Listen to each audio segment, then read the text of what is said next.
बिस्मिल्लाहिर्रहमानिर्रहीम। मैं जावेद बलोच और हम मौजूद हैं सुप्रीम कोर्ट ऑफ पाकिस्तान में, जहाँ पर एक बड़ा अहम फैसला आया है। बैरिस्टर अली ज़फ़र मुल्क के मारूफ कानूनदान, उन्होंने ये आज अपना केस जीता है तहरीक इंसाफ की तरफ से, और ये फैसला हो गया कि पंजाब में इलेक्शन 14 मई को होंगे। सर, एक तो मुबारक हो आपको, आपने बड़ा अहम केस जो है वो विन किया है। आइन ही जीता है अल्टीमेटली। इसमें काफ़ी मरहल तो थे, क्योंकि हमने पहले, आपको याद है, जब डिज़ोल्व की थी असेंबली, वो एक मकसद के लिए की थी, पंजाब और KPK की असेंबली के इलेक्शन हों और नई लोग आएँ, रिप्रेजेंटेटिव हुकूमत बन सके उससे। लेकिन वो पहले कोई तारीख़ नहीं दे रहा था उसमें डिले करते रहे, हमें एक पिटिशन फ़ाइल करनी पड़ी। उस पिटिशन पे काफ़ी इतराज़ात हुए, बहस हुई। अल्टीमेटली अदालत ने कहा कि प्रेसिडेंट साहब पंजाब की तारीख़ अनाउंस करें। वो हम जीत गए केस। उसके बाद प्रेसिडेंट साहब ने अनाउंस भी कर दी तारीख़ 30 अप्रैल की। लेकिन इलेक्शन कमीशन ऑफ पाकिस्तान ने प्रोग्राम को अनाउंस करने के बाद, जब प्रोग्राम आधा हो चुका था, उस वक्त वो फिर डिले कर दिया, और उसकी दो ऐसी वजूहात दी जो मेरे मुताबिक आइन और कानून के ख़िलाफ़ थी। हमें फिर चैलेंज करना पड़ा। जब चैलेंज किया तो दूसरी साइड को ये तो नज़र आ रहा था कि उनके पास कोई कानूनी या आइनी जवाज़ नहीं है इस केस को लड़ने का, तो वो फिर एक्स्ट्रा ऑर्डनरी ऑब्जेक्शंस ले रहे थे। एक तो इतराज़ात कर रहे थे अदालत की तश्कील के ऊपर, इतराज़ात कर रहे थे कि फुल बेंच बनाएं या लार्जर बेंच बनाएं। आपने सोशल मीडिया पे भी देखा कि एक अजीब सी कैंपेन शुरू हो गई थी, जिसको मैं कहता हूँ अदालत पे हमले थे।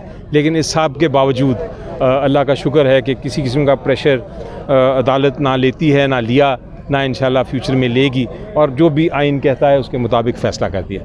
सर, आप जब पिटिशन आप दायर कर रहे थे, जैसा कि पहले भी आपने केस जीता, अब फिर केस जीत लिया, तो आपको यकीन था कि आप केस जीत जाएंगे? मुझे देखें, जब आप कानून देखते हैं, आइन देखते हैं, तो आइन और कानून के मुताबिक तो मुझे पता था कि फ़ैसला यही आना है। ठीक है सर, आज 14 मई को जो है इलेक्शन का फ़ैसला हुआ है, और सुप्रीम कोर्ट ने जो इलेक्शन शेड्यूल है वो भी ऑलमोस्ट जारी कर दिया है कि किस डेट को जो है नामजदगी पेपर होंगे और किस डेट को जो है वो पोलिंग होगी और क्या होगा। तो इलेक्शन कमीशन का किरदार सर क्या होगा, और इस फैसले पर अमल दरामद कैसे होगा? इलेक्शन कमीशन का तो काम आसान कर दिया जी। मेरा ख्याल है इलेक्शन कमीशन को भी मुबारकबाद देनी चाहिए कि उनको तो पीछे अब बैकिंग मिल गई है पूरे, ना सिर्फ आइन की बैकिंग थी पहले, अब तो सुप्रीम कोर्ट के ऑर्डर की भी बैकिंग मिल गई है। और इलेक्शन कमीशन ऑफ पाकिस्तान को तो सुप्रीम कोर्ट ने कह दिया है कि आपको जो भी मसले हैं, जो भी प्रॉब्लम्स आएंगे, आप हमारे पास आ जाएँ, हम ऑर्डर्स फरमा देंगे। ठीक।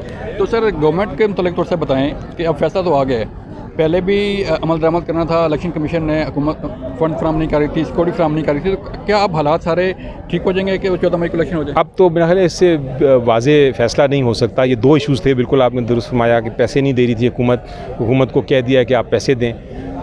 जो पर्सनल, जो सिक्योरिटी स्टाफ चाहिए था वो नहीं मिल रहा था।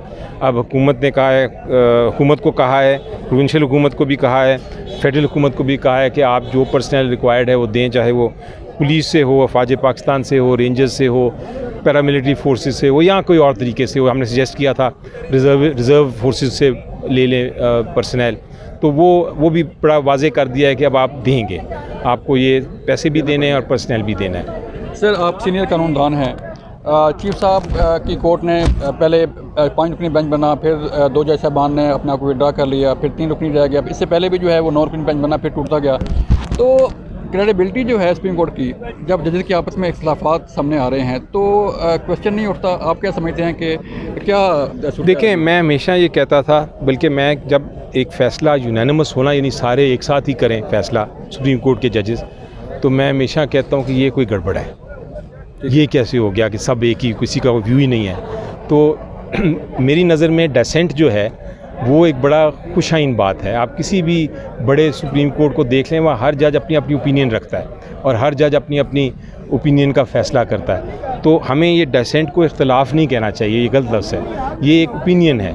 हर जज ने अपनी अपनी ओपिनियन दी, बड़ी अच्छी बात है। माइनॉरिटी व्यू एक था जस्टिस मंसूर अली शाह साहब का, उन्होंने अपने रीज़न्स दिए, लेकिन मेजॉरिटी ने उनसे एग्री नहीं किया, मेजॉरिटी ने अपने व्यू दिए।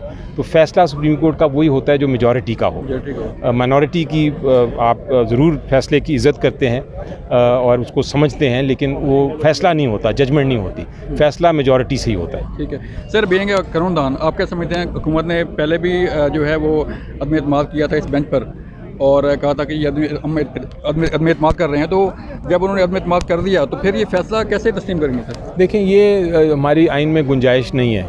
ये ऐसी बात है ही नहीं कि आप किसी बेंच और सुप्रीम कोर्ट पे अदम एतमाद कर दें। ऐसा कोई कानून ही नहीं, ना रूल ऑफ लॉ है। कल को खुदा न खास्ता कोई मर्डर करेगा और मर्डर के बाद वो अदालत में जाएगा और उसको सज़ा हो जाएगी कि मैं सज़ा नहीं मानता, तो क्या करेंगे आप उसे पकड़ेंगे ना, पकड़ के जेल में जाएगा, वो माने ना या ना माने। तो वो मानना या ना मानना ये कहने की बात है, आइन में कानून में मानना पड़ता है। हुकूमत को पास है कि ऑप्शन है, या जेल जाए या फैसला माने, या फैसला माने। Thank you sir, thank you.